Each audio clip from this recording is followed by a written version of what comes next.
শহরের সেরা পুজোগুলোর নাম করতে গেলে একেবারে প্রথমে সারিতেই যে পুজো থাকবে সেটা চক্রবড়িয়া সার্বজনীন, সে বিষয়ে কোনো সন্দেহ নেই। প্রতি বছরের মতোতে এবারও শহরে সেরা পুজো ডেস্টিনেশন হয়ে ওঠার লক্ষ্যে কোমর বেঁধে ঝাঁপিয়েছে দক্ষিণ কলকাতার এই ঐতিহ্যবাহী পুজো উদ্যোক্তারা। এবার ৭২ পা, ৭ দশকেরও বেশি সময় পেরিয়ে এসে এখনো স্বমহিমায় বিরাজমান চক্রবেরিয়া। দিন দিন যেন আরও বাড়ছে তার জৌলুস। রবিবার পুজো প্রাঙ্গণে বেজে উঠল আগমনের সুর, সম্পন্ন হল খুলি পুজো। উপস্থিত ছিলেন পুজোর মুখ্য সংগঠক নীতিন প্যাটেল, ছিলেন মালা রায়, পারমিতা চট্টোপাধ্যায়, সমাজসেবী এবং সংগঠক কার্তিক বন্দ্যোপাধ্যায়, নৃত্যশিল্পী অলকানন্দ রায় সহ বিশিষ্টরা।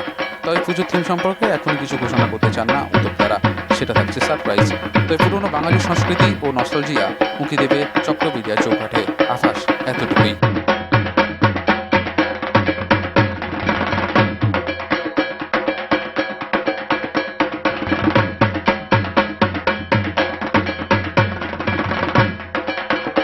আজকে ৫২তম খুঁটি পুজো আমাদের চক্রবেরিয়া সার্বজনীন দুর্গা উৎসব।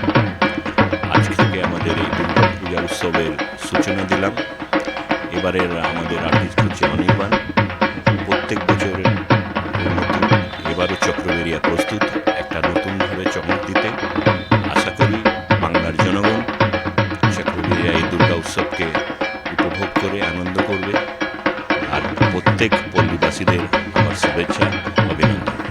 Report, channel 10।